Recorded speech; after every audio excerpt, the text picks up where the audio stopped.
Chapter 11, Choosing, Developing, and Researching a Topic.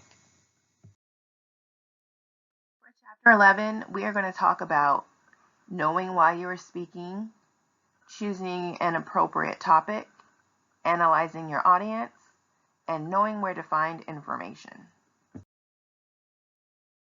Know why you're speaking. So you might want to inform somebody of a certain situation. You might want to persuade somebody about something, entertain, introduce, give honor. So you think about giving honor, it could be somebody that you revere or respect. That could be like maybe a parent or a mentor in your life. If you're introducing somebody, it could be maybe to give them an award. For entertainment, maybe it's being a comedian, persuading somebody. So if you think about politics, maybe you're trying to persuade somebody to maybe listen to you or hear your side of when it comes to a political activity. And inform, we could be informing people about issues that are going on, such as the fires in California. We could also be informing people about something else to do with politics. And that could be children in cages. It could be people crossing over the border legally and unlawfully. It could be situations about price gouging from the pharmaceutical companies. Maybe you want to inform people about how many people have to come out of pocket dramatically for insulin, or maybe they can't afford insulin. Maybe they're rationing it out, and then some people die from that. So there's a lot of things you can inform people about. And toward the end of the course, we are going to present a speech to the class, and you're also going to write one. So the one you're going to write, I'm going to grade myself, but you're also going to make a speech video. So that's going to be one of the processes we're going to do. So during this chapter, I want you to think about what are some things that you care about.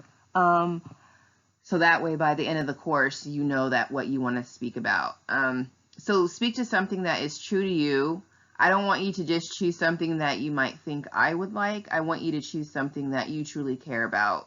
And stick to your morals and who you are, no matter what, when it comes to these things, because your opinions are valid, your views are valid. Yes, it's important to listen to other people, but it's also important to be able to articulate your thoughts and for other people to hear you also. So brainstorm ideas or topics that you might want to discuss. So you might want to think about your experiences in life, hobbies, beliefs, attitudes, values, and skills that you have. And the skills that you have, that is actually for the midterm that by the time you listen to this, you've already completed. But basically, I want you to complete a skill or a hobby or something that you can teach the class about. So how do you enjoy spending your time? Maybe you're somebody that loves hiking for various reasons. Maybe you had a grandparent or someone that you hiked with, and so for you, it's like keeping their memory going. So maybe that's something you want to talk to the class about. Or what issues do you care about? Do you care about homeless veterans? Do you care about children not receiving lunch? I know, I believe it was California just recently passed where students will all be able to get lunch regardless of income. So maybe that's something that you would be concerned about, or maybe it's not. And think about topics that are in the news. Yes, I know the news can be very stressful, but there might be some things that you find that are positive in the news. So think about newspapers, magazines, news, broadcasts. So what is trending on web pages? What can you find through search engines? And try to choose appropriate search engines. So you can use some .coms, but make sure they're reputable. So that would be like the Mayo Clinic. That could be webmd.com, but websites that have .gov, .edu, those are a lot of the websites that you might want to use. There are some others. You just have to be careful choosing websites. So try not to choose a website that has too many ads. A lot of the times, companies will pay the website in order to run their ads, and then sometimes the companies will change some of their information, and that would be like the American Heart Association, and yes, they're great, but sometimes they'll have information about meat and eating meat products on there when humans technically don't need to consume meat. Now, that's just something that I talk about. However, I'm not saying that you have to stop eating meat. But that could be, if you're a vegan or somebody that tries to not eat so much meat, that could be another topic that could be talked about in class. You could talk about maybe your experience becoming a parent. You could talk about your experience being a student, and then following your dreams to a certain career that you want. There's just so many things you can talk about. Most things aren't off limits. Just make sure it's school appropriate. Identify topics that are right for you. So maybe it's a topic that you already are passionate about, you know something about, so you know where to find information. Think about what you need to learn about the topic in order to have a great speech that is convincing and credible, so that way you know a lot of information about the topic. How much do you care about the topic? When you choose something that you're passionate about and that you care about, people can really tell that you care, so it makes your speech even better. And then how valuable is this topic? Is this something that is trending? Is this something that you think people would care more about if they actually knew about it? So just think about all these things when it comes to choosing topics. Like another topic that I find interesting is the poverty in Appalachia. It's not really talked about too much in the news. So Appalachia extends from the bottom of New York all the way down to the top of Georgia. And yes, there are places, Appalachia is part of Kentucky also. There's a lot of poverty. Some people don't have running water, things like that. So a lot of people don't know that this is happening in the US, or it's happening to such a large segment of the population, but I find it important to inform people about it. So maybe it wouldn't be as valuable as far as a trending topic, but it is valuable as far as caring about human beings and lives. So choose topics that are right for your audience. So how appropriate is the topic for your audience? So of course, if you're speaking to children, you're not going to say anything with profanity in it.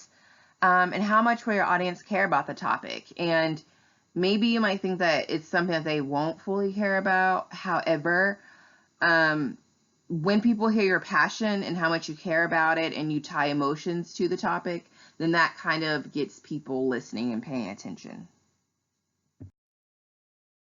You want to identify topics that are right for the occasion. So if you're giving a speech at a wedding, you want to identify something that's appropriate there. If you're giving a speech or a eulogy at a funeral, you also want to make sure the speech is fully appropriate and you're using the correct emotional tone for the event. So anytime you're going to give a speech, consider who your listeners are. So analyze your audience. Think about their characteristics, such as their age, sexual orientation, their sex, their gender, their culture, their race, economic status, physical and mental capabilities, and political orientation. So also when it comes to analyzing your audience, so think about the purpose of your audience. Like, why are they there? Why are they listening to this? Did they come in order to learn about a certain topic? Like maybe the needle exchange program. So is that why they're here? They already have some thoughts on the topic, or is this something completely new to them? Also consider the size of your audience. And of course, this is not just going to pertain to this class. This is just going to pertain to life in general. And then think about your time constraints for how long you have to speak, and think about what might distract your audience from your speech. So if you're in person, you don't want to have a lot of gimmicks or things that might distract them unless it's part of your speech. And then what does your audience already know about your topic? Is it something is it something that they can participate in, or is it something where you just more so want them to listen?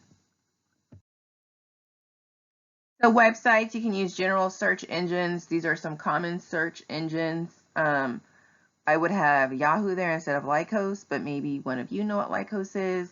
Research search engines. So you can use scholar.google.com, cyrus.com, highbeam.com, but you can look up certain research articles in any search engine. So if you're looking up the Needle Exchange program, instead of just getting news reports, if you actually want data or a peer-reviewed article, you could just put in any search engine. So needle exchange program research, things like that. Just keep it pretty simple. So for websites, use specific searches in order to find the most use out of these websites. So the American Medical Association, you could put that in. The National Endowment for the Arts, these are just some examples. The EPA, Environmental Protection Agency. So know where to find information. Also, it's important to find similar information on more than one website, so that way you can verify that the information is probably a fact versus just somebody's opinion. A lot of information is online now. We have phones, tablets, laptops, everything's at our fingertips now. But you can also use books, periodicals, and non-print materials. You can use databases if you have access to it. So you can take personal observations because that becomes a fact. So things that you have witnessed, taking notes. Also, you can use information from books that are online or articles and journals that are also online. Information can also be gathered from surveys. You can have mini interviews, or you can view some interviews that people have taken and transcribed. Or you can view some questionnaires where people are able to conduct a self-survey where they have their own ideas listed on the questionnaire or the survey that was given to them. So sometimes those can be biased because people want to put their best foot forward, so they might not always put the truth, or maybe people don't completely fill them out. But usually when it comes to like self-reported health measures, things like that, people are usually pretty spot on when it comes to things like that.